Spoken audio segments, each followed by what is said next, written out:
என் பையன் உருப்படவே மாட்டாங்க. என் பையனுக்கு அறிவே கிடையாதுங்க. என் பையன்லாம் எப்படி பிழைக்க போறான்னு தெரியலங்க. இந்த உலகத்துல அவனுக்கு சாமர்த்தியமே இல்லைங்கன்னு திட்டக்கூடிய எத்தனை அப்பாக்கள் நம்ம வீட்டிலேயே இருக்காங்க. அவர் ஒரு பெரிய ஹோட்டல் முதலாளி. அவர் சொல்றாரு, என் பையனுக்கு சாமர்த்தியமே பத்தாது, இவ்வளவு பெரிய ஹோட்டல் தொழில, இவ்வளவு பெரிய பிசினஸ் நான் எப்படி என் பையன் கிட்ட கொடுப்பேன்னு தன்னுடைய நண்பன்கிட்ட புலம்பிட்டே இருக்காரு. இப்ப ஏன்பா அப்படின்னு அவர் கேட்க, அந்த பையன் அங்க வர்றான். இப்ப பாரு சொல்லி அவன்கிட்ட ஒரு 200 ரூபா நோட்டையும் 500 ரூபா நோட்டையும் நீட்டுறாரு. உனக்கு எது வேணும்னு. அவன் 200 ரூபா நோட்டை வாங்கிட்டு போறான். பாத்தியா, 500 ரூபாய கொடுக்குறேன், ஆனா அவன் 200 ரூபாய வாங்கிட்டு போறான். பிழைக்க தெரியாதவனா இருக்கான், இவனை நம்பி நான் எப்படி என் தொழில கொடுப்பேன்னு. இப்ப அந்த நண்பர் இல்ல, அந்த பையனை பின்தொடர்ந்தே போறாரு. பின்னாடி போய் அந்த பையன்கிட்ட கேட்கிறாரு, ஏன்பா உனக்கு தான் உங்க அப்பா 200 ரூபாயும் 500 ரூபாயும் நீட்டுறாருல, 500 ரூபாய் வாங்கிக்க வேண்டியதான்னு.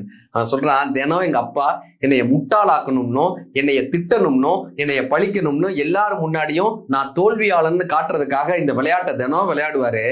ஆனால் என்றைக்கு நான் அந்த 500 ரூபாயை தேர்ந்தெடுக்கிறேனோ அன்றோடு அந்த விளையாட்டு நின்று விடும். எனக்கு தினம் கிடைக்க வேண்டிய 200 ரூபாய் கிடைக்காம போயிடும். அதனால நான் தினம் 200 ரூபாய் மட்டும்தான் தேர்ந்தெடுப்பேன்னு சொன்னானா. இந்த உலகத்துல முட்டாள் என்று யாரும் இல்லை. அவர்கள் வேறு ஏதோ ஒரு வகையில் நம்மை விட அறிவாளியாக இருக்கிறார்கள்.